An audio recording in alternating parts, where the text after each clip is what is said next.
All right, welcome everyone. We are Semblance of Sanity. I'm Caleb. I'm Jacob. And we're here for Zombieland Saga, Season 1, Episode 12. Sakura, what will you do? You need to believe in the Kotaro that believes in Kotaro. Indeed, because he's got something big and special and awesome. Yeah, and he would pull it out right now, but he's saving it for the concert. Yes, exactly. Yeah, but it's a plan. A grand plan. A dream, even. Indeed. Yes. But now Sakura isn't really being given too much of a choice. She's gonna perform, damn it, and it's gonna be great, and to hell with her fears, you know? But now we need to see that actually happen. Yes, and it's probably going to be nerve-wracking for this initial bit here because she is not confident in herself with regards to the fact that she has always been basically slapped upside the head by circumstances when she puts herself out there and decides to be passionate about something or really try hard for it. So she is basically the guts of this universe here. That's right. And must struggle on. Yeah, go forward. Y'all, without further ado, let's get into this. All right, everyone, now be sure to go check out the reaction portion of the video in the description below, then come back here for the discussion.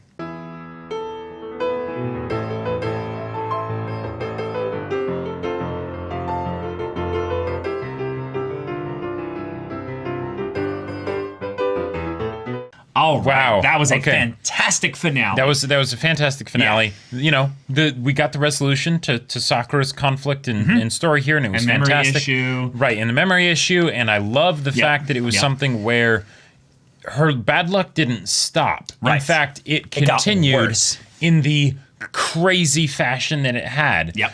A storm comes in and wrecks the building while they're there. And snowfall to the point that the buses can't even get there from, like, out of town. Exactly, right? Like if they weren't zombies, they would be dead right now. Right. All of them, right? But they are zombies. At least have, like, broken bones or something like that. Yeah, exactly. A stage collapsing like that underneath your feet is really scary because you don't get enough time sometimes to adjust to the actual fall. So you could land toes first and roll, break an ankle or something like that. Yep. It could have been really bad. To say nothing of, the glass and or, the stuff above. The stuff above that was falling. But they get back up anyways. Because you know what? They're zombies. And they perform and it's amazing. It's awesome. But we also got some other things this episode that were a bit different than what we've gotten thus far. So let's go over them real quick. So we got, and then we'll discuss them in depth. So the main two that I can think of are Kotaro, that whole thing, that backstory thing, a hint of it, and then Tai.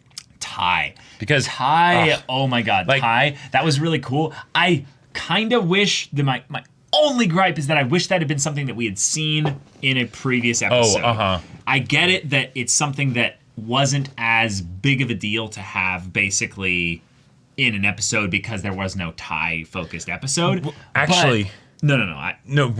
Are you sure we didn't see that before? Sure. Okay, I'm sure. Okay, that's something that I don't believe we saw. If we did have it being like talked about or maybe like off screen for or in the background at something, I don't remember. Gotcha.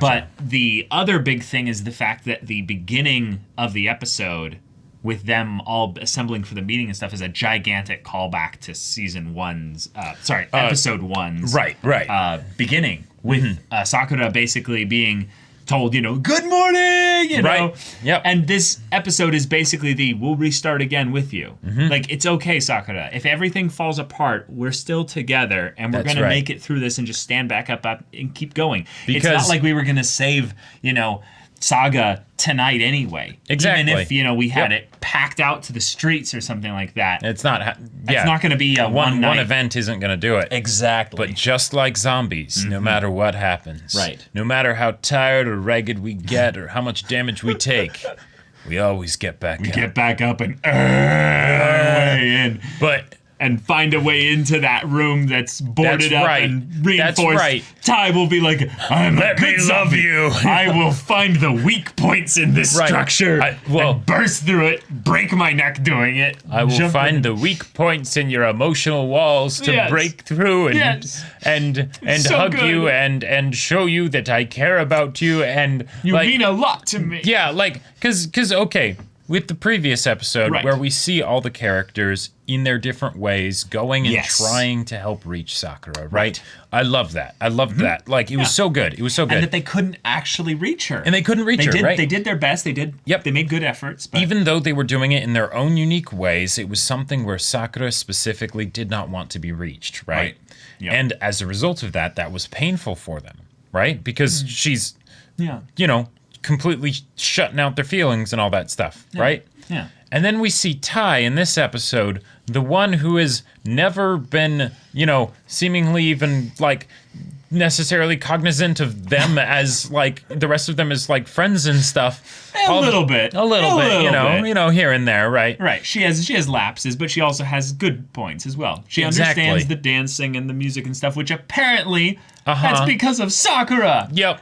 And what I love about that is that Sakura at the time didn't have her memories from before, right? Mm-hmm.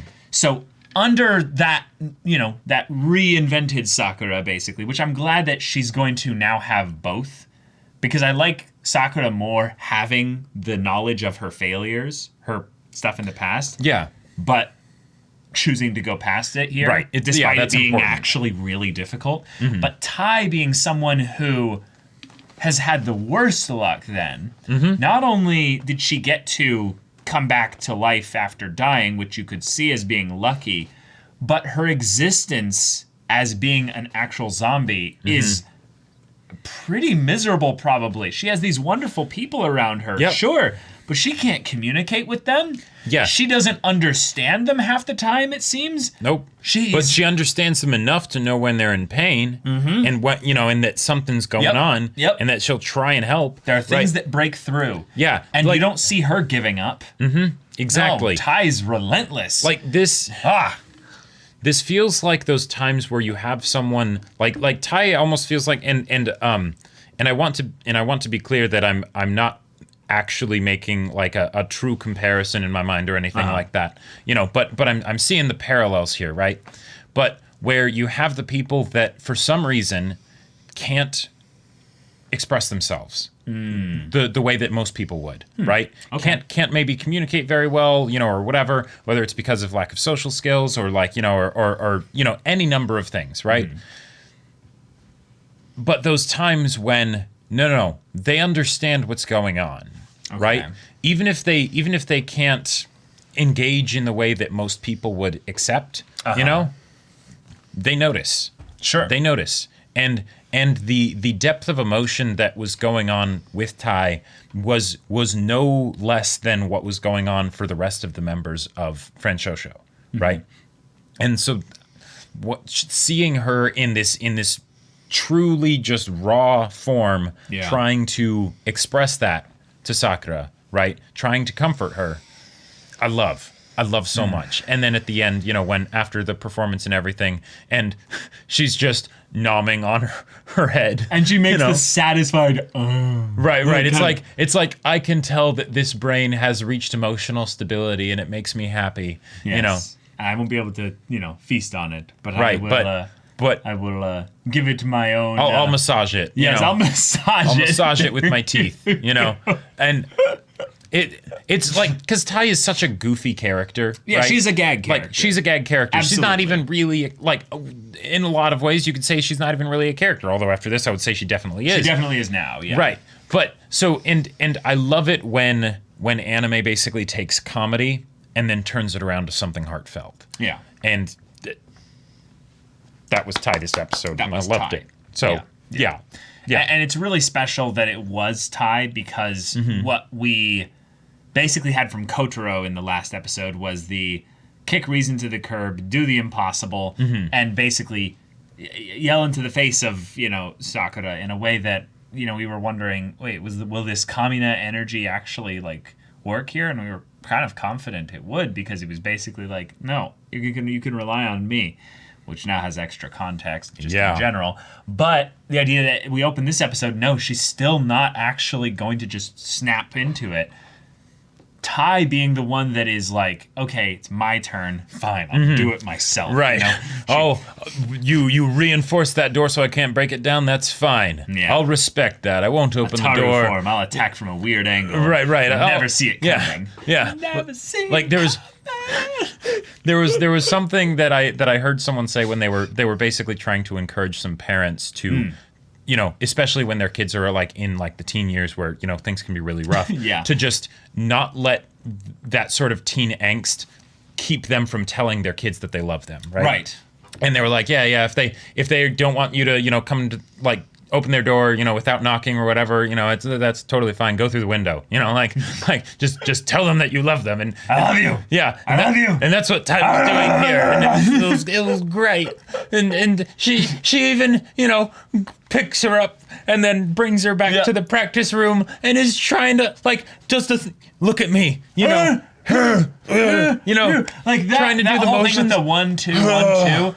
It answers a plot question of the how did Tai actually like get to be good enough with the so that she can kind of go along with the movements of everyone else. Which thinking back, I do seem to recall some elements of a fact of where they were like, well, this is an issue. Basically, right, addressing it at some point. Yeah, and she basically did like nothing. But there was a point, and I don't remember where it was, but there was a point when Tai started to, for the most part, I think started to figure out like how to do the moves, like a little bit. And I want to say it was actually around the time of the chicken little restaurant place, the ad that they did. Yeah. I'm pretty sure it was something around there, but I don't remember which episode that was. Yeah, the fact that Tai also like the fact that she went to the like right out the gate. I love that because yes, Tai really enjoyed that bit of work they did, you know, doing that commercial. So of course Tai would go back to like the thing that is like, no, this was. Don't you at least remember this? Like, come on, you can do it. And showing the magazine with like the, you know, Franchouchou decimates, you know, like the rock stage or whatever. Like that was awesome. And then of course it hurts a lot when then Sakura slaps it out of her hands. Yeah.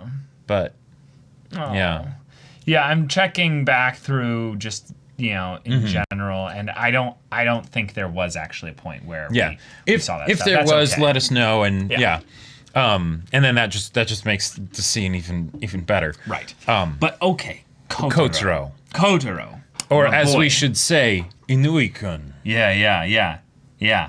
We noticed something here that was a little bit interesting. That was an album by Iron Frill. Indeed. Yes. Which means that was the time that Sakura was really excited about becoming an idol, potentially. So this was in her positive stage, where everything was moving in a direction to where she would then audition. Now, during this time, the one little angle we got from Kotaro basically didn't show us, I don't believe it showed us his eyes. I don't think so. It was kind of a thing of where we saw basically just the way in which he reacted to the response he got from her, which was just full of light and warmth. And just, thanks, Inui-kun. And he had this little, like, astonished thing of, like surprise. I want to go out on a limb and say, because of Kotaro's kind of rambunctious adult attitude, where he seems almost a bit childish, I want to put out an idea that when he was younger, he was very socially awkward. Like, I can see that. Like on an extreme scale, to where he probably didn't have any friends. He probably didn't have anyone that was like really like connecting with him, because the way he just kind of stood there and just picked it up and didn't say a word, and yet seemed to be shocked in that she like thanked him and said his name. Right. Which those two combinations of things aren't really anything specific. Right. But maybe they are to him, in that it's like, oh, people don't acknowledge my name, or they don't know I exist, or you know, people actually like talking to me. The two main things that I was thinking it could be would be basically either that, or that she was someone that he had a crush on and was maybe seeing, and that's why specifically from her to have her say thank you. You know, it's like, okay, that's why it maybe takes on extra meaning. But either way, my personal headcanon for this, even though there isn't necessarily any information we have thus far that would confirm this, is that he saw her struggle. Oh. He saw all the times, like, because if Saga is like a, not necessarily like a really small town, but it's not thriving or anything like that. Good point. I would believe that they might not have necessarily changed schools a bunch. And I'm not sure if that was ever brought up with Sakura of like, as she like grew up, like did she end up going to like different schools and stuff? And I would think no. But I would think that, you know, more or less, if he knows her now, he probably knew her back then. Right. And in the way that you do know someone in a small town, and since we have spent time in a small town, you know everyone. Right. It's you might not talk to everyone, but you know everyone, right? Yeah. And if Sakura has given that she's applied herself a bunch over time and has constantly been slapped down for that, she would have a reputation. She would have a reputation. Everyone would know about her. She would be legendary. Sure. Yeah. To where he would be like, of the chosen ones to save Saga, of all these ones here that have these actually like kind of what the world would call legendary accomplishments and stuff, and then Tai Yamada. But you, Sakura, no, I'm gonna special. Pick you. Yeah. So, and then that also, recontextualizing his whole thing of I'll never abandon you. Yep. Because he never did. Nope. He brought you back as a zombie. Yep. He brought you back as a zombie. Yeah, and thankfully there's no hint of like creepiness or anything like that. Right. Other than maybe just the general necromantic, other than the fact that it's raising of the dead, that. Yeah. But that's something where her bad luck killed her. Yes. Right? But her bad luck also might have been the reason as to why he chose her. Sure. Yeah, potentially. But or her response to the bad luck. Right. Yeah. But regardless, he kind of did the ultimate move of, but your bad luck isn't going to stop you. Yeah. Yes, it killed you, but did you die? Yes. Like did you die when you were killed? I'm going to make it so you weren't. Yeah, exactly. Like, that's so amazing to think about. Also, going back to episode 1 again, there was another little hint about this that was really cool. Two things, actually, specifically. When she sees him for the first time in light, like well-lit environment in the house, she kind of like zooms in, like the thing zooms in on his eyes where his glasses, his shades are, and she's like, wait, you have squid in your pocket. Like, there's this misdirect to where you're like, oh, there's some connection being made here. Right. Does she somehow recognize him, even though she doesn't remember anything from a previous life and whatnot? Right. And so also, she did. Yeah. Like maybe like she didn't realize that she recognized him, but subconsciously there was some part that was like, hold on. Right. This seems familiar. Which means a lot of things. But then the other part is that Kotaro actually gave it away, and we didn't notice it back then when he said, they have more baggage than you.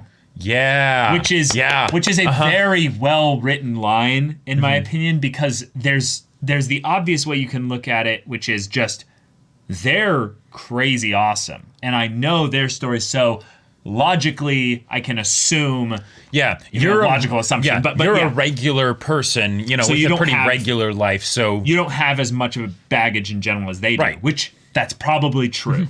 Yep. But if he does know her, what he might also be saying is that, like, I know your past. Yeah, I know your past. Yeah. Right. Even if you don't. Which, and I feel like in one of the discussions, I mentioned the idea of him being connected to some of them, potentially. Because, I remember you mentioning because of the 10 years since Sakura died. And the idea that we don't know his history, we don't know why he, he's literally the or how he resurrected them. Yeah! Right. He's got the shades and everything. Like, when are we going to get that Kotaro backstory? Right. And this was you'll get it eventually. And you're right. And it's not this day. Right. And we knew that he wanted to save Saga, which is where Sakura was from. Right, which means that he cares about it because he probably lived there for a large portion of his life. Exactly, yeah. And what do you know? It's not, even though it can be hard to tell the age of anime characters, right? Yeah. Turns out that, yes, yes, Kotaro's age, if you subtract that 10 years, it's pretty spot on, exactly the same as Sakura's potentially. Yep. Maybe, offset for like if they were in different years in school or something.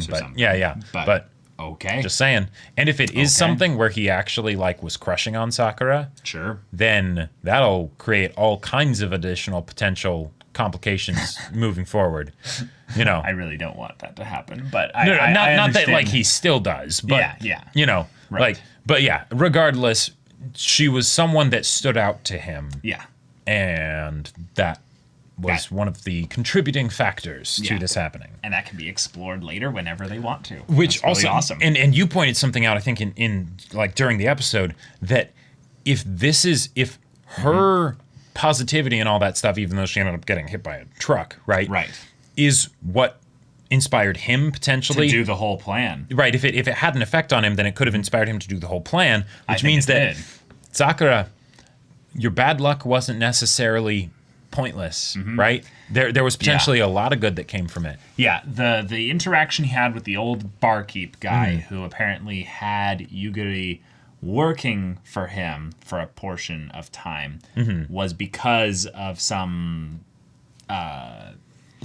deal he had with Kotaro, which made me kind of go on the weird kind of theory of he's the one that taught Kotaro necromancy, I wouldn't be entirely surprised if they decided to do that. But, the first episode is a thing where he's like, have you seen a zombie movie? Yes. So there you go. Yeah, it works like that. Yep. You got some of this anything more than that? Right, you got some this and that, and there you go. Bam, you're out of your grave. Yeah. Right. Yeah, I love that they don't care about the lore with regards to how the world works.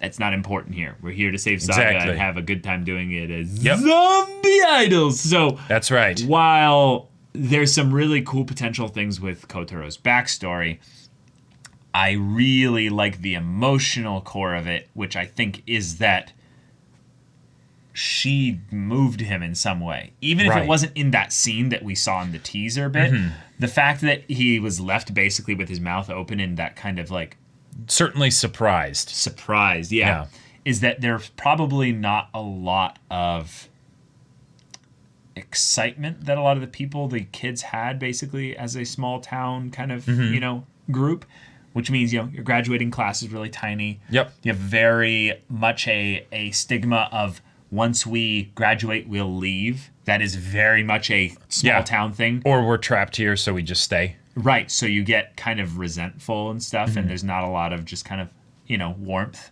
Sure. But either way, whatever Sakura impressed him with, whatever that feeling was that he kind of resonated with in some way, the fact that that is a thing that the story's choosing to focus on means that she was on some level instrumental to his overall goal, plan, passion for this method being it.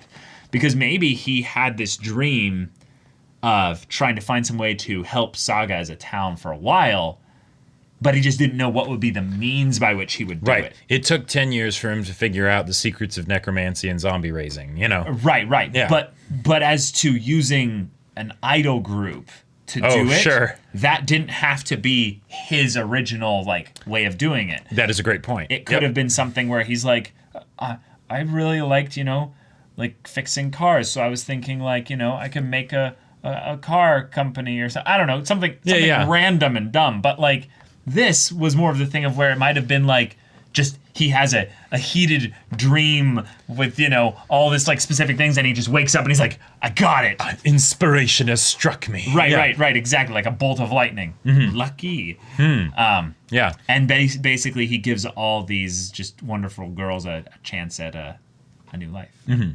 But then we also got the bit with the reporter, and he finally compared the photos. And they're basically spot on. And he got them, and that is something to where, hey, season 2 cliffhanger kind of setup. But hey, what I will say is if they can make it so that it's not clear enough that they're zombies so that no one comes after them with guns. Or just with needles and handcuffs. Sure, right. All right, we're going to study you. I mean, if they come after them, that's fine. Just keep them at arm's distance. Kotaro can handle that. You know, he's their manager after all, right? Privacy of my clients and whatnot. But I mean, at the very least, they could have a whole, like, where's your parents? You know, are you guys actually legally, tied to this? And that's probably something where he's like, I have got all the paperwork handled for the last, like, 3 years. I've been prepping for this for a while. It's like, so you just started acquiring them as you're their guardian, but all of them. Yes. What's yours? Nope. Irrelevant. Yeah, exactly. Sorry, I don't have to disclose information to you. You can speak with my lawyer. Who's your lawyer? Hold on, let me call him. It's me. Yeah, exactly. Yeah. like that would be amazing to have Kotaro basically do the whole hat switching, like the hat switching equivalent thing where they call his lawyer eventually. He just takes off the coat. Or like he's sitting there, he's like, here's my lawyer. And they're like, fine. Takes the lawyer. He's like, yeah. And Kotaro's like, There's just a stare down. Picks up the phone, calling them. And picks up the phone. Picks it up. Moshi moshi. You know, just like, yeah. What up, bitch? You know? Right. Come at me. But who are you? But as long as Kotaro, as long as Kotaro is able to handle that, which I believe he will be. He's shown himself to be quite competent and dedicated thus far. That's just more news, you know? Oh, there's this rumor that apparently Franchouchou is comprised of zombies. You know what? Let's go to their... Or reincarnated girls that basically are a bunch of legendary women from across the history of Japan. Yeah. These expert mimics of past figures, you know. Yeah. It's like, no. Don't you see? That's how deep the lore goes. Their characters are meant to emulate these specific girls so that we, as the audience, care more about them, not just because of their present character, but because of the personas that they represent from the past. See, it's all very intellectual and really deep here. And that's just but you're obviously missing the nuance and subtext that's at play here. Absolutely. But that's just all the more reason that people could end up coming to Saga to be like, I want to figure some of this stuff out myself. I want to see the sites and the things that people say are the connecting bits. Like, could happen. Could happen. But season 2, y'all, it's coming. So we'll have to wait until then. But y'all, thank you so much for watching this episode's reaction and discussion. Next show is going to be... Yes, it's... Oren High School Host Club. Yeah, that's right. Yep. So, yeah, there's that whole thing, and you can do your the thing for the Patreon bit. Yeah, exactly. So, y'all, if you want to see the first episode's reaction to that right now, go check out the link in the description below for our Patreon. Any level support gets you access to our Discord, so you can chat with us in the community there about this show, about anime in general, and also be sure to check out our Twitch channel. I badly wanted to do like a Thai shout out for the Twitch channel, but no. So yeah, we've got a Twitch channel. The info for it's in the description. And go check it out. Go check that out for the gaming stuff. Caleb. I'm playing Cyberpunk 2077. Yes, and I'm playing Persona 4 Golden. Yeah, so if any of that interests you, we'll see you there. But until then, we're Semblance of Sanity. I'm Caleb. I'm Jacob. And we'll see you all next time.